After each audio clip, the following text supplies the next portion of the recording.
بسم اللہ الرحمن الرحیم الحمد للہ رب العالمین والصلاة والسلام علی اشرف الرسل وخاتم الانبیاء والمرسلین وعلی آلہ واصحابہ اجمعین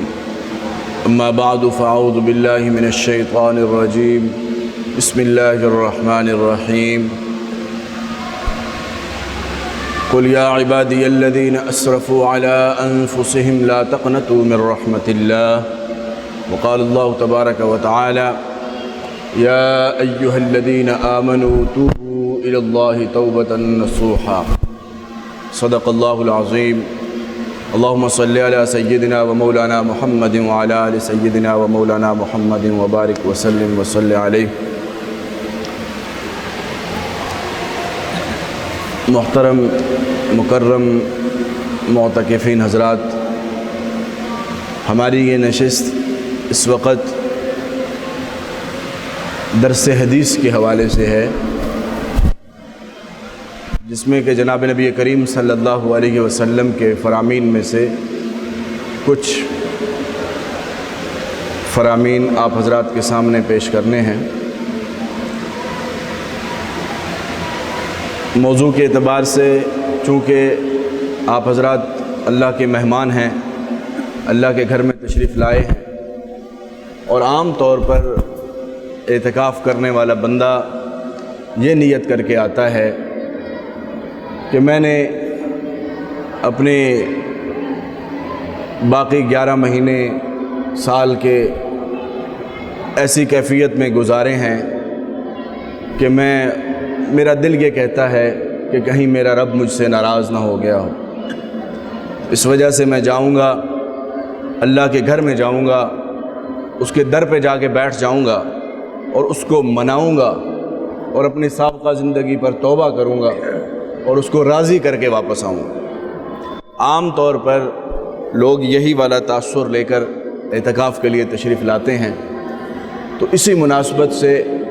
آج جو پہلا درس حدیث ہے اس کے لیے میں نے توبہ کا موضوع منتخب کیا ہے کہ جناب نبی کریم صلی اللہ علیہ وسلم کی احادیث مبارکہ کی مدد سے ہم یہ دیکھیں کہ توبہ کی اہمیت کیا ہے اور توبہ کے جو تقاضے ہیں وہ کیا ہیں۔ سب سے پہلی حدیث صحیح بخاری کی روایت ہے، سیدنا ابو ہریرہ رضی اللہ تعالیٰ عنہ روایت فرماتے ہیں اور فرماتے ہیں کہ میں نے جناب نبی کریم صلی اللہ علیہ وسلم کو یہ فرماتے ہوئے سنا ہے کہ میں دن میں 70 سے زیادہ بار توبہ کرتا ہوں، استغفار کرتا ہوں۔ اب ذرا اندازہ لگائیے کون فرما رہا ہے؟ جناب نبی کریم صلی اللہ علیہ وسلم، کہ جن کے بارے میں یہ بات کہنا بھی عجیب سا لگتا ہے کہ ان کو اللہ رب العزت نے معصوم بنایا تھا، اور ان کے پہلے اور بعد کی تمام جو باتیں ہیں اللہ رب العزت کے ہاں نہ صرف معاف ہیں بلکہ مقبول ہیں اور وہ معیار حق ہیں، اور جن کو اس امت کے لیے ماڈل بنا کر بھیجا گیا تھا، اسوہ حسنہ ان کا پوری امت کو فالو کرنے کے لیے کہا گیا تھا، وہ ان کا معمول حضرت ابو ہریرہ رضی اللہ تعالیٰ عنہ بیان فرما رہے ہیں کہ آپ علیہ السلام دن میں 70 بار استغفار کیا کرتے تھے، جن سے کہ غلطی کا امکان بھی نہیں ہے، اور یہ بنیادی طور پر ترغیب کے لیے ہے، امت کو سکھانے کے لیے، ورنہ یہ تو بات ہمارے ہاں مسلم ہے، اس میں کوئی دوسری رائے نہیں ہے کہ آپ علیہ السلام معصوم عن الخطا ہیں، لیکن پھر بھی 70 بار استغفار ایک دن میں فرما رہے ہیں، تو اندازہ لگائیے کہ میں اور آپ، ہم لوگ جو کہ خطا کا پتلا ہے انسان، اور جس دور میں ہم رہ رہے ہیں، اس دور میں انسان جس کیفیت میں بھی ہو، چاہے وہ گھر میں ہو، دکان پہ ہو، دفتر میں ہو، جہاں کہیں بھی ہو، کچھ نہ کچھ اس سے، اس کی زبان سے، اس کی آنکھ سے، اس کے کانوں سے کچھ نہ کچھ ایسا سرزد ہو ہی جاتا ہے کہ جو بغیر نیت کے بھی اگر وہ بیٹھا ہو کسی جگہ پر تو اس کو ایسے امور پیش آتے ہیں کہ جن کو شریعت نے گناہ میں شمار کیا۔ لہٰذا اس حدیث سے ہمیں یہ بات سمجھ میں آتی ہے کہ ہم نے جو چیز اپنے اوپر لازم کرنی ہے اور جس کو اپنا معمول بنانا ہے، عام دنوں میں بھی اور خاص طور پر اعتکاف کے دنوں میں، کہ سب سے زیادہ ہم نے استغفار کرنا، اللہ سے توبہ کرنی اپنی اس زندگی کے اوپر جو ہم پہلے گزار چکے. اور یہ اللہ کا لاکھ لاکھ شکر ہے، اس پہ اللہ کا جتنا شکر ادا کیا جائے وہ کم ہے کہ اللہ رب العزت نے یہ موقع عطا فرما دیا ہے، اپنے گھر میں بلایا ہے، اپنے گھر میں رہنے کی توفیق دی ہے اور اپنے گھر میں مہمان بننے کی توفیق دی. حدیث پاک میں آتا ہے جناب نبی کریم صلی اللہ علیہ وسلم نے فرمایا کہ مساجد اللہ کے گھر ہیں اور مومنین اللہ کے مہمان. المساجد بیوت اللہ والمؤمنون زوار اللہ، مساجد اللہ کے گھر ہیں اور جو مومنین ہیں وہ اللہ کے مہمان ہیں. اب مہمان کی حیثیت سے ہم آئے ہوئے ہیں اور میزبان سے منوانا کیا ہے؟ صرف یہ منوانا ہے کہ یا اللہ جو ہماری سابقہ زندگی ہے اس پر ہم توبہ کرتے ہیں، ہم استغفار کرتے ہیں. اور توبہ کرنے والا بندہ اللہ رب العزت کو کتنا پسند ہے، اس پر بھی ایک روایت ہے. صحیح بخاری اور صحیح مسلم دونوں میں یہ روایت موجود ہے. صحیح مسلم میں تھوڑے مختلف الفاظ ہیں، وہ بھی عرض کرتا ہوں. جناب نبی کریم صلی اللہ علیہ وسلم نے فرمایا، حضرت انس رضی اللہ تعالیٰ عنہ روایت فرماتے ہیں کہ جو آدمی توبہ کرتا ہے اس کے اوپر اللہ رب العزت اتنے خوش ہوتے ہیں کہ جیسے کہ کوئی آدمی جنگل میں ہو اور اس کا اونٹ گم ہو جائے اور وہ صحیح مسلم کی روایت کے مطابق کہ وہ بیٹھا ہے، اس کے اوپر اس کے پاس وہ سارا کھانے پینے کا سامان بھی اس اونٹ کے اوپر تھا، اس کی ضروریات کا سامان سارا اونٹ کے اوپر تھا، وہ تنے تنہا اب اکیلا بیٹھ گیا، اس کے پاس اب کوئی چیز بھی نہیں ہے اور وہ ڈھونڈتا پھر رہا ہے، کبھی ادھر جاتا ہے، کبھی ادھر جاتا ہے، کبھی آگے کبھی پیچھے دائیں بائیں ہر طرف اس کو ڈھونڈ پائے. اور ڈھونڈ کر جب وہ تھک ہار کر بیٹھ جاتا ہے ایک درخت کے نیچے سستانے کے لیے، اچانک وہ اونٹ اس کے سامنے آ جاتا ہے. تو جتنا یہ بندہ اس وقت خوش ہوتا ہے، اللہ رب العزت اپنے بندے سے اتنا ہی خوش ہوتے ہیں جب وہ کوئی توبہ کرتا ہے. آپ کیفیت کا اندازہ لگائیں. مثال دی ہے جناب نبی کریم صلی اللہ علیہ وسلم کہ جب ایک آدمی بالکل تنے تنہا بے یار و مددگار جنگل میں ہے اور اس کے پاس کچھ بھی نہیں بچا اور اچانک اس کو ملتا ہے وہ سب کچھ، تو وہ کتنا خوش ہوتا ہے. یہ کیفیت آج کل کے دور میں امیجن ہی کی جا سکتی ہے، سوچی ہی جا سکتی ہے، لیکن پھر بھی سمجھ آتی ہے بات. آج کل مثال لے لیں، کسی کا موبائل گم ہو جائے اور اس کو مل جائے تو تقریباً اسی طرح کی کیفیت ہوتی ہے کہ جب وہ گم ہو جائے تو انسان کتنا پریشان ہوتا ہے اور جب مل جائے تو ایک ویسے عرض کر رہا ہوں مثال حدیث میں جو دی گئی ہے وہ وہی ہے جو میں نے عرض کر دی. اللہ رب العزت اپنے بندے پہ اتنے ہی خوش ہوتے ہیں. اب دیکھیں کتنی عجیب بات ہے. توبہ ہم نے کرنی ہے، گناہ ہمارے پاس ہیں، استغفار ہم نے کرنی ہے، اللہ کو منانا ہم نے ہے، اور ہمارے منانے کے اوپر، ہماری توبہ کرنے کے اوپر، ہمارے استغفار کرنے کے اوپر اللہ رب العزت خوش ہو رہا ہے. اور اللہ رب العزت قرآن مقدس میں بھی بار بار انسان کو بلاتے ہیں، بار بار بلاتے ہیں اور متوجہ کرتے ہیں کہ کہیں اس غلط فہمی میں نہ پڑ جاؤ کہ میرے تو گناہ بہت ہیں، پتہ نہیں اللہ معاف کرے گا کہ نہیں کرے گا. اللہ رب العزت فرماتے ہیں لا تقنطوا من رحمت اللہ، میری رحمت سے مایوس مت ہونا، اس کو اپنے پیمانوں سے ماپنا چھوڑ دو. ان اللہ یغفر الذنوب جميعا، اللہ رب العزت سب کے سب گناہ معاف کر دے. اور پھر اللہ رب العزت فرماتے ہیں توبوا الی اللہ توبۃ نصوحا یا ایھا الذین آمنوا توبوا الی اللہ توبۃ نصوحا، اے ایمان والو توبہ کرو اور ایسی توبہ جو توبہ نصوحا ہو. اب وہ کیا ہوتی ہے؟ علماء امت نے توبہ نصوحا کے لیے 3 شرطیں لکھی. اگر وہ کام ایسا کیا ہے، گناہ کا کام جو اللہ کے حقوق سے متعلق ہے، تو اس کے لیے توبہ کے 3 مراحل ہیں. سب سے پہلے تو اللہ رب العزت سے معافی مانگے، استغفار کرے، اقرار کرے اس بات کا کہ یا اللہ مجھ سے غلطی ہو گئی، انجانے میں ہوئی یا جان بوجھ کے ہوئی، لیکن یا اللہ مجھ سے غلطی ہو گئی، مجھے معاف فرما دیجیے. یہ تو پہلا کام ہے جو آرام سے انسان کر لیتا ہے. اور دوسرا کام یہ ہے کہ اس کام کو چھوڑ دے. اگر وہ ایسا کام ہے جو اس کے معمول میں ہے تو اس کام کو اب چھوڑ دے، اب اس کو کرنا چھوڑ دے. اور تیسرا کام یہ ہے کہ آئندہ کے لیے صرف وقتی طور پہ نہ چھوڑے، آئندہ کے لیے عزم کرے کہ اب میں نے اس کام کو نہیں کرنا. ان 3 مرحلوں کے اوپر مشتمل جو توبہ ہوگی وہ توبہ نصوحہ ہے، جس کے بعد حدیث پاک میں آتا ہے کہ التائب من الذنب کمن لا ذنب لہ، گناہ سے توبہ کرنے والا ایسا ہی ہے جیسے کہ اس نے کوئی گناہ کیا ہی نہیں، وہ یہ والی توبہ ہے۔ یہ جو ہم عام بیٹھے بٹھائے کبھی کبھی کر لیتے ہیں، بس جی میری توبہ،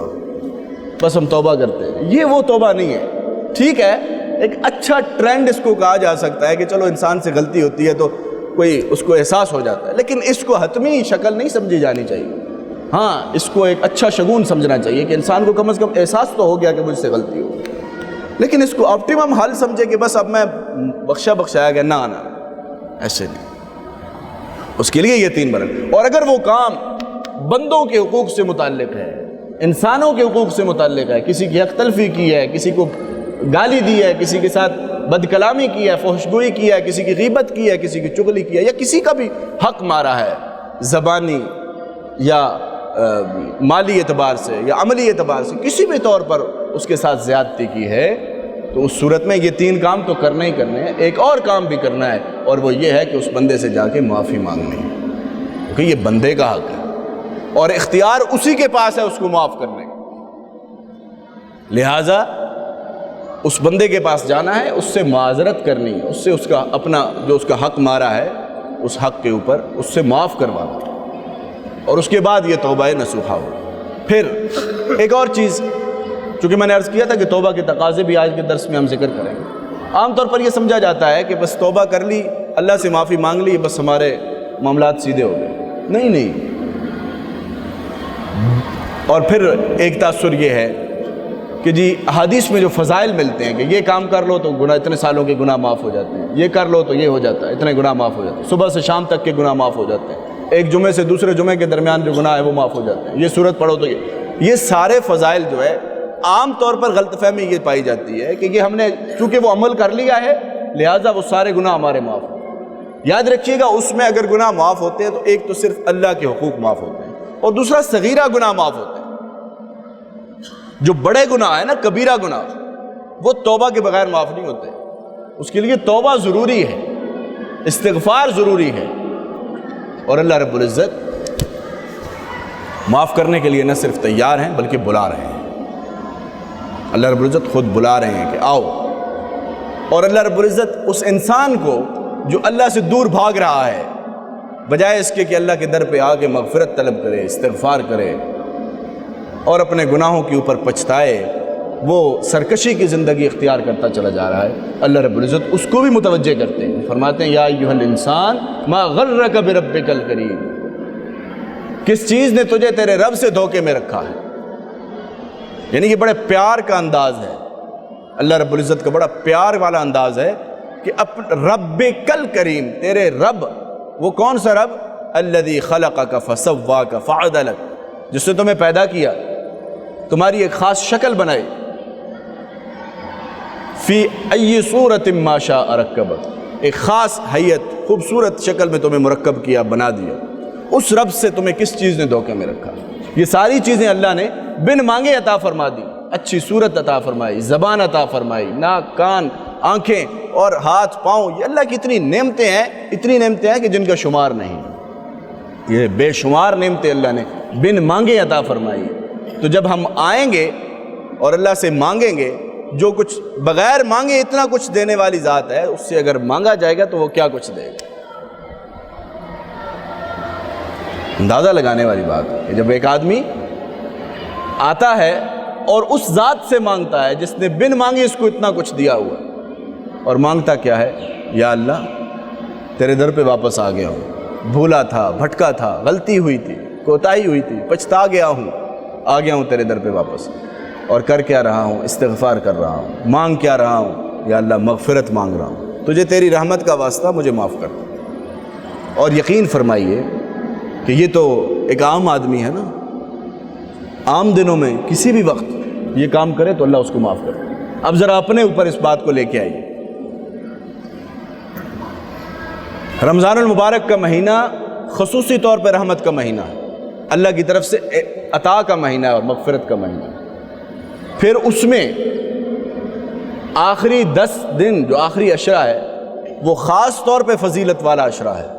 کیونکہ اس میں اعتکاف بھی کیا جاتا ہے، اور پھر اس میں لیلۃ القدر ہے جو 1000 مہینوں سے بہتر رات ہے، وہ اسی عشرے میں موجود ہے، اور جس کے بارے میں حدیث پاک میں آتا ہے کہ اللہ رب العزت کی رحمت بلا بلا کے انسان کو کہتی ہے کہ ہے کوئی مجھ سے مغفرت طلب کرنے والا، حل من مستغفر فاغفر لہ، ہے کوئی مجھ سے مغفرت طلب کرنے والا کہ میں اس کی مغفرت کروں۔ اور پھر اس سے بڑھ کر ہم مہمان کی حیثیت سے اللہ کی میزبانی میں آئے ہوئے ہیں، اتنی نسبتیں ہمارے پاس۔ تو میں یہ سمجھتا ہوں کہ حدیث پاک میں جس طرح حدیث قدسی کے ایک الفاظ ہیں کہ اللہ رب العزت فرماتے ہیں کہ میں بندے کے گمان کے مطابق اس کے ساتھ فیصلہ کرتا ہوں، تو آپ یہ گمان کر کے ہاتھ اٹھائیں گے کہ اے اللہ اتنی نسبتیں لے کر تیرے سامنے بیٹھے، اور سب سے بڑی نسبت یہ ہے کہ تیرے گھر میں آئے ہیں، اور دنیا کا دستور ہے ایک عام انسان بھی اس کے گھر میں کوئی آ جائے تو لاکھ ناراضگیاں ہوں وہ ساری دور کر دیتا ہے اور اس کو اپنے گھر میں ویلکم کرتا ہے، اندر لے کے جاتا ہے، کہتا ہے چھوڑو یار پچھلی باتیں بھول، تم آ گئے ہو نا، بس بات ختم ہو۔ یہ تو ایک انسان ہے، اور یہاں بات ہو رہی ہے اس رب کی جو 70 ماؤں سے زیادہ شفیق رب ہے۔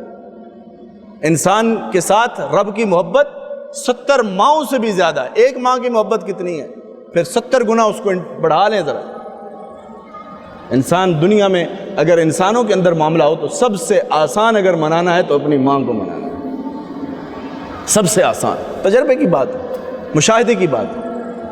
اور اس سے بھی زیادہ آسان پھر منانا کس کو ہے؟ جو 70 ماؤں سے زیادہ پیار کرتا ہے، اس کو منانا ہے۔ تو اتنا اچھا موقع، اتنا خوبصورت موقع،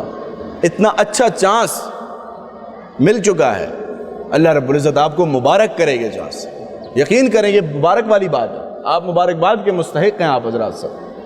ایسے اسلام آباد کتنا بڑا شہر ہے، کتنے لوگ ہیں، اور یہ 500-600 لوگ بیٹھے ہیں،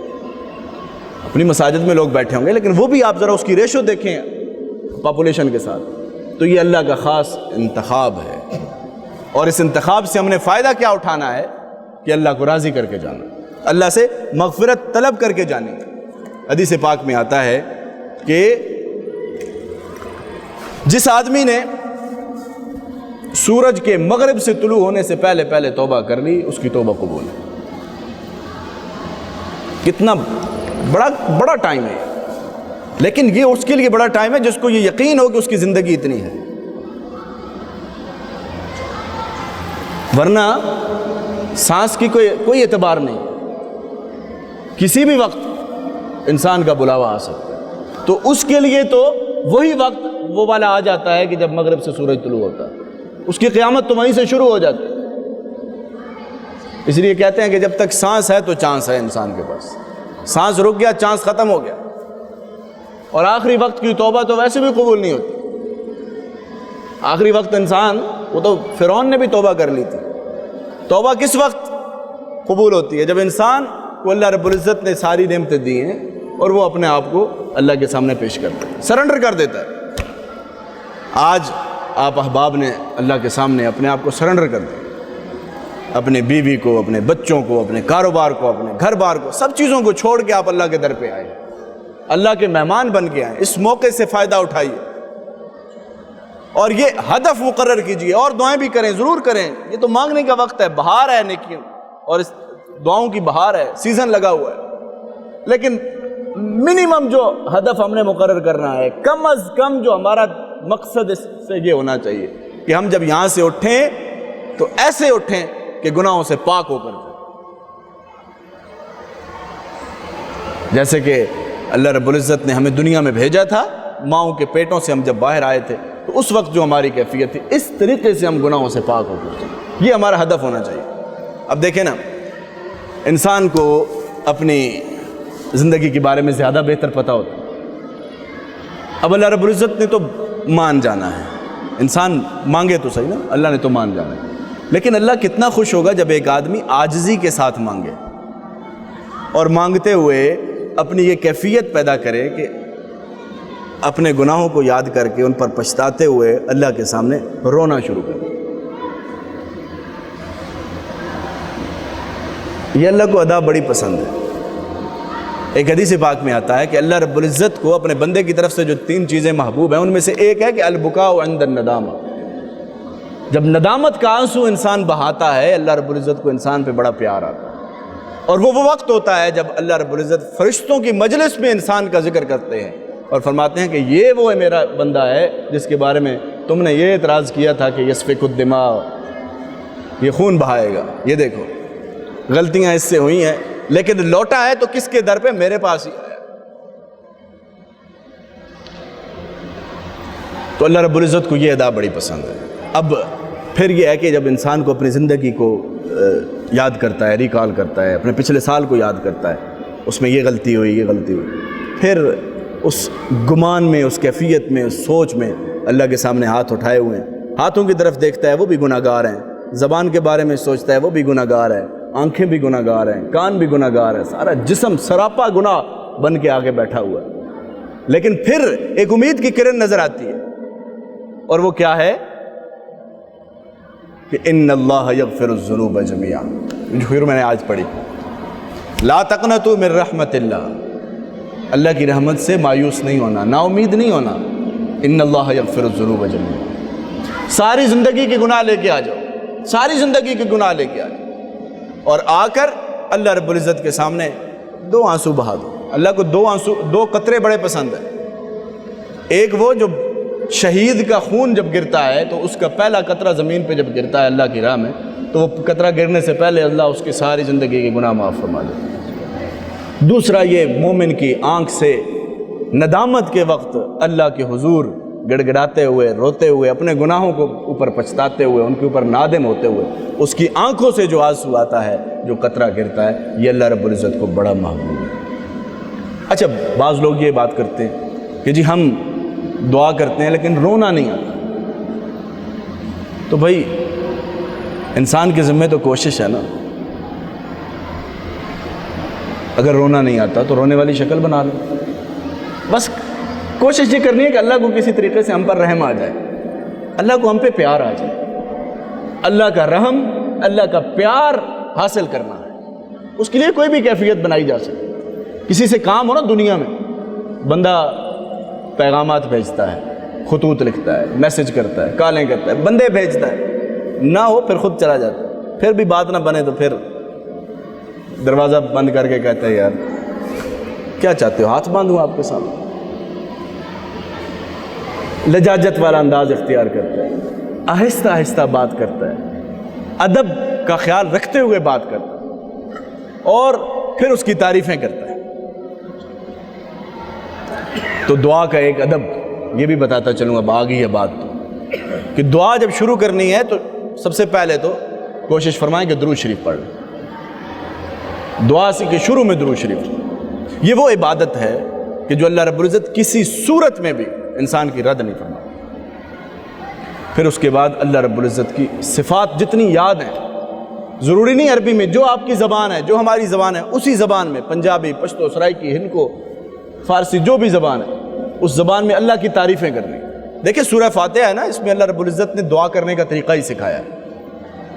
شروع میں 3 آیتیں اللہ رب العزت کی تعریفیں ہیں، الحمدللہ رب العالمین، الرحمن الرحیم، مالک یوم الدین، یہ 3 آیتیں تعریفوں پہ ہی تعریفیں ہیں، اور اس کے بعد پھر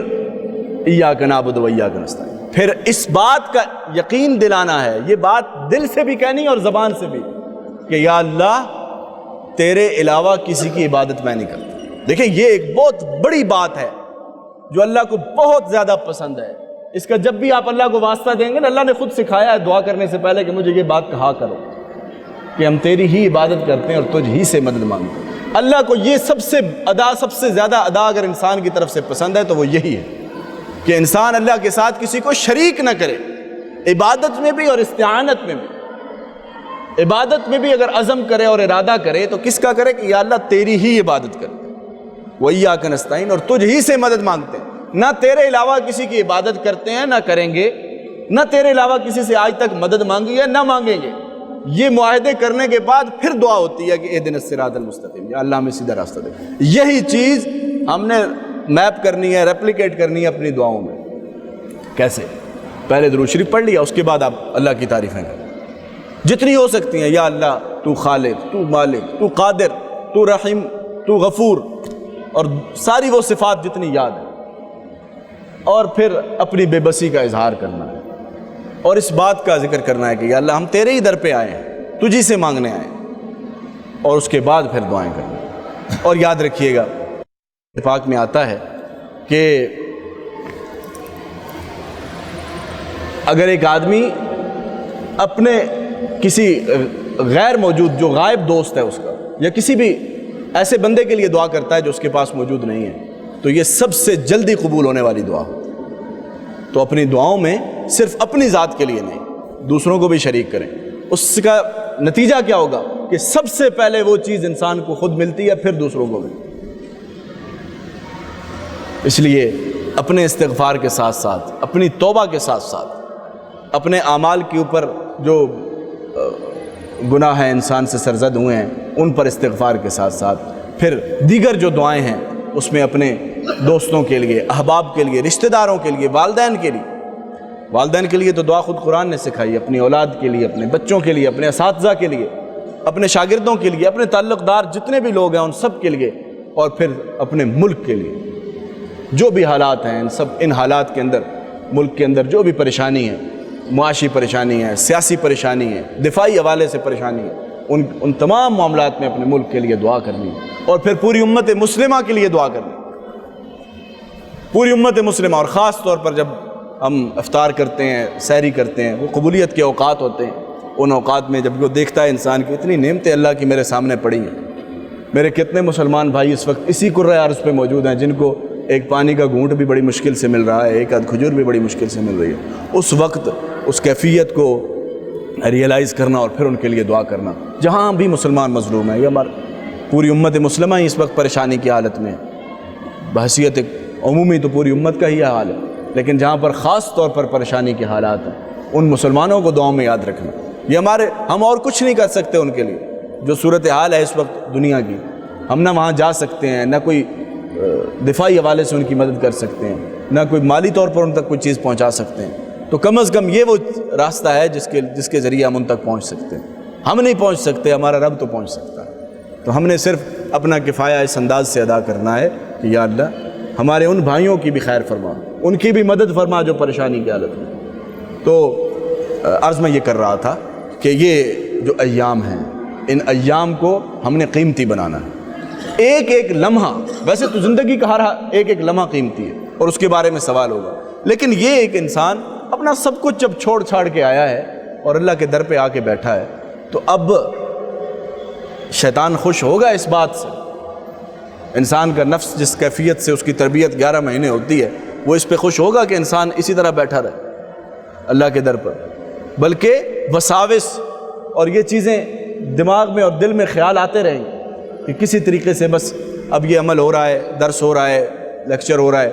بس میں تھکا ہوا ہوں، جا کے لیٹ جاؤں۔ نو ڈاؤٹ کہ یہ بات 200% صحیح ہے کہ ایک آدمی اللہ کے گھر میں آ کے بیٹھ جاتا ہے، پھر اس کا بیٹھنا بھی عبادت ہے، سونا بھی عبادت ہے، سب کچھ عبادت ہے، لیکن ایک عام انسان اس بات کو اسیس کر سکتا ہے کہ صرف سونے میں ہی عبادت نہیں ہے بلکہ اس کے علاوہ بھی بہت کچھ ہے۔ سونا کب ہے؟ وہ سونا عبادت ہے، یہ بات بھی سمجھنے کی ضرورت ہے کہ جب ایک انسان عبادت کرتے کرتے تھک جاتا ہے، تلاوت کرتا ہے، کتابیں پڑھ رہا ہے، اچھا لٹریچر پڑھ رہا ہے، لیکچر سن رہا ہے، درس سن رہا ہے، اور اس کے دوران تھک گیا ہے، تو تھکنے کے بعد اس کو نیند آ گئی ہے، تو یہ والی نیند بھی اس کی عبادت ہے۔ یہ نہیں کہ مسلسل ہی بندہ سویا رہے اور کہ ابھی سونا ہی عبادت نہیں، وہ جب ایک انسان ایک معمولات میں لگا ہوا اور اس کی آنکھ لگ گئی، تو اس آنکھ لگنے کے اوپر بھی اللہ کو بڑا پیار آتا ہے، کیونکہ یہ تھکا ہے، اس کو نیند کب آئی ہے؟ جب اللہ کا ذکر کرتے ہوئے آئی ہے، تلاوت کرتے ہوئے آئی ہے۔ تو ایک ایک لمحہ اتنا قیمتی ہے، کیونکہ ہم آ گئے ہیں، سب کچھ چھوڑ کے آئے ہیں، تو اب یہ وقت ہم نے اپنے لیے قیمتی بنانا ہے۔ تو پہلا ہدف تو وہ جو میں نے پہلے عرض کیا، استغفار ہے، توبہ ہے، اللہ کو منانا ہے، لیکن اس کے بعد بہت ساری چیزیں ہیں، بہت ساری اہم باتیں ہیں جو ہم نے ان ایام میں اللہ سے منوانی ہیں، اللہ سے دعائیں کر کر کے اپنے لیے، پوری امت کے لیے، پوری انسانیت کے لیے، اپنے ملک کے لیے خاص طور پر دعائیں کرنی ہیں، اور اللہ رب العزت سے خیر کی، بھلائی کی اپنے لیے اور تمام لوگوں کے لیے دعائیں کرنی ہیں۔ اللہ رب العزت سے دعا ہے کہ اللہ رب العزت ہم سب کی اس حاضری کو قبول فرمائے، اور ہمیں بھی دعاؤں میں یاد رکھیے گا۔ آپ حضرات اس وقت ایسے کیفیت میں، جیسے میں نے شروع میں عرض کیا ہے، کہ اللہ کے مہمان ہیں، تو ہمارے لیے بھی دعائیں کیجیے گا. اللہ رب العزت سے دعا ہے کہ اللہ رب العزت ہماری توبہ کو قبول فرمائے، اور اللہ رب العزت اپنے گھر میں ہمارا آنا بیٹھنا اور کہنا سننا اپنی بارگاہ میں قبول فرمائے. اور یہ جو ایام اللہ رب العزت نے ہمارے اوپر نعمت فرما کر ہمیں عطا کیے ہیں، ان کی صحیح قدر کرنے کی ہمیں توفیق نصیب فرمائے، اور ایک ایک لمحہ ہمیں اس کا صحیح استعمال کرنے کی توفیق نصیب فرمائے. وآخر دعوانا الحمدللہ رب العالمین.